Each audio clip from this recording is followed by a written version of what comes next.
Hello everyone, I'm here at the library for our countdown to Christmas story number 3. Today I'm going to read Santa's Crash Bang Christmas by Stephen Kroll, and it's illustrated by Tommy DePaola. We all know him. He's a wonderful author, illustrator, as is Stephen Kroll. Okay. When I came in this morning, I noticed the elf on the shelf here. All right, let's get going. Santa's Crash Bang Christmas.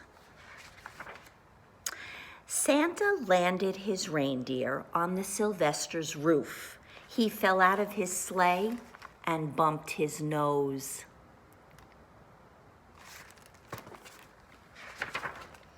Santa sighed and shook his head. Then he picked himself up and searched in his pockets for a handkerchief. The handkerchief wasn't there, and neither were the nose drops for his sniffle. He looked at his watch, but it wasn't on his wrist. "Oh dear," he said. Oh dear, it's going to be one of those awful nights."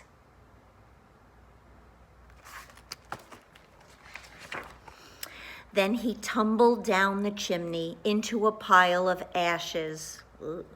Santa sat for a moment. He brushed off his clothes, stepped out of the fireplace, and knocked over the Christmas tree. He stood perfectly still in the middle of the living room. Oh no. Not the Christmas tree.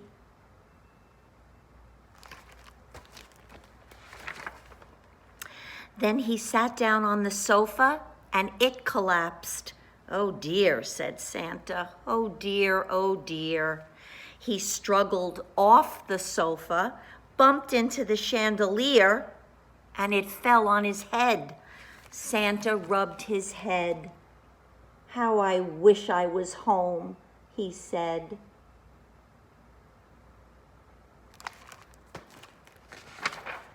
He opened his bag. He'd brought a motorcycle for Mom and Dad, and a fish tank and a toboggan, that's another word for a sleigh, for Jill. Santa crawled inside his bag looking for more presents. Then, plop, a polar bear landed in his arms.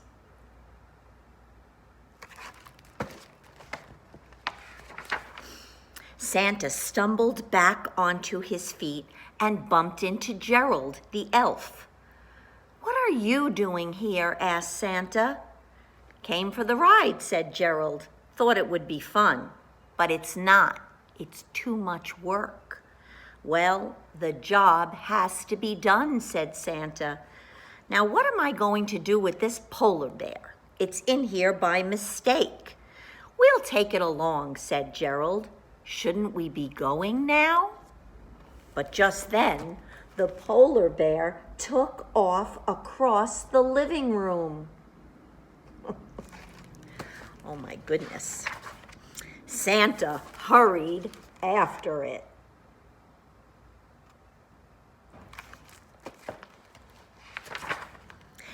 Then he thought he heard the Sylvesters moving around upstairs. He hid in the hall closet.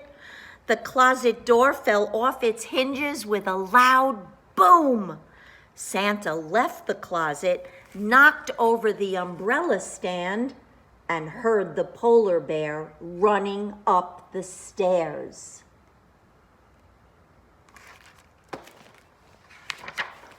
Santa ran up after it, tripped on the stairs, and knocked a picture off the wall. Oh my goodness, poor Santa.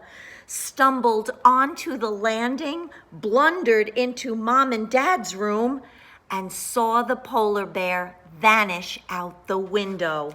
"Merry Christmas," said Santa as he tiptoed past the bed.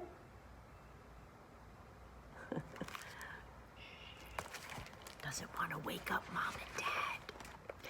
Happy New Year, Santa said as he teetered past the window. Uh-oh. In a moment, he was struggling to the roof.